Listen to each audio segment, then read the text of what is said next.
na taasisi zingine zote tuenende na uelekeo huo aliotoa Mheshimiwa Rais. Kama tumekubaliana hii ni faini, hatuna haja ya kubambika makosa ili fedha ile iwe kubwa. Tuende na utaratibu ule ule ambao tumekubaliana. Lakini pia kama tumekubaliana kwamba hii ni faini, mpeni kitendea kazi chake ili akatafute fedha. Huna haja ya kushikilia kitendea kazi na huko unasubiri faini.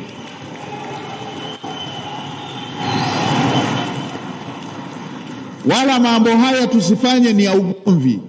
Utaratibu ni kama kwenye mpira tulishaweka kwamba ukifanya kosa hili unapewa kadi. Ukipewa kadi wanapokeaga wakiwa wanatabasamu tu. Kama tumekubaliana kwamba hii ukifanya kosa hili una faini, wala tusiviziane. Mpeni kitendea kazi chake, iwe baiskeli, iwe mkokoteni, iwe bajaji, mpeni akafanyie kazi, awaletee faini.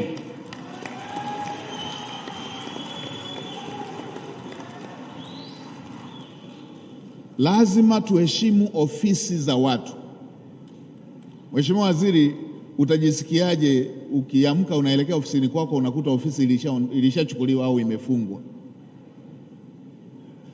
Wenzetu hawa ofisi yao ndio hiyo hiyo anayofanyia kazi.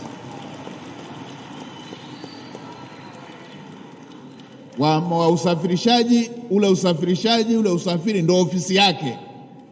Ukishikilia ofisi yake unasababisha watoto wake walale njaa.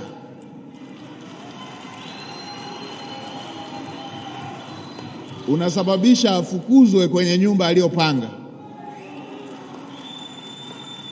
Unasababisha asitibu mgonjwa ambaye anahitaji msaada wake wa matibabu. Anaweza akawa mke wake anahitaji kujifungua. Unasababisha kose fedha hiyo. Kwa hiyo haya mambo yana mapana na marefu kuliko pale unapoona wewe pale unapofanya uamuzi. Hivyo sahani ya mamalishe wewe unaweza ukaiona ni sahani tu, tena ukaiona ya chuma. Mimi nikwambie hiyo ni ofisi. Hiyo ni ofisi.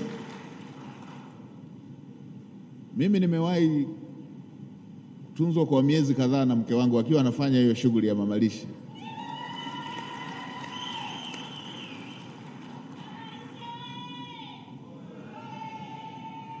Na mkanda nje nilikuwa navaa. Lazima tuheshimu ofisi hizi za watu. Na hiyo ndo njia ya kuweza kufanya watu waweze kukua, waweze kuwa rasmi. Tuwe na biashara nyingi zilizo rasmi. Kwa hiyo tumepokea masuala yale yanayohusisha mikataba.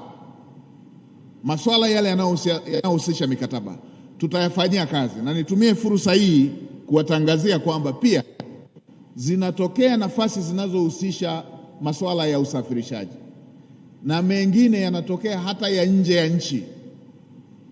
Kuna mikataba, kuna mahitaji ya aina hiyo hata nje ya nchi. Wanahitaji bodaboda, madereva wa bodaboda, madereva wa bajaji, madereva wa magari, pamoja na field zingine. Niwaombe wa Tanzania, mchangamke wa TAMISEMI, Mheshimiwa Waziri wa Mambo ya Ndani, warahisishieni kupata nyaraka zinazoweza kuwaruhusu wasafiri kwenda kunufaika na nafasi hizo. Najua yatahitaji masuala ya passport, najua yatahitaji masuala ya utambulisho.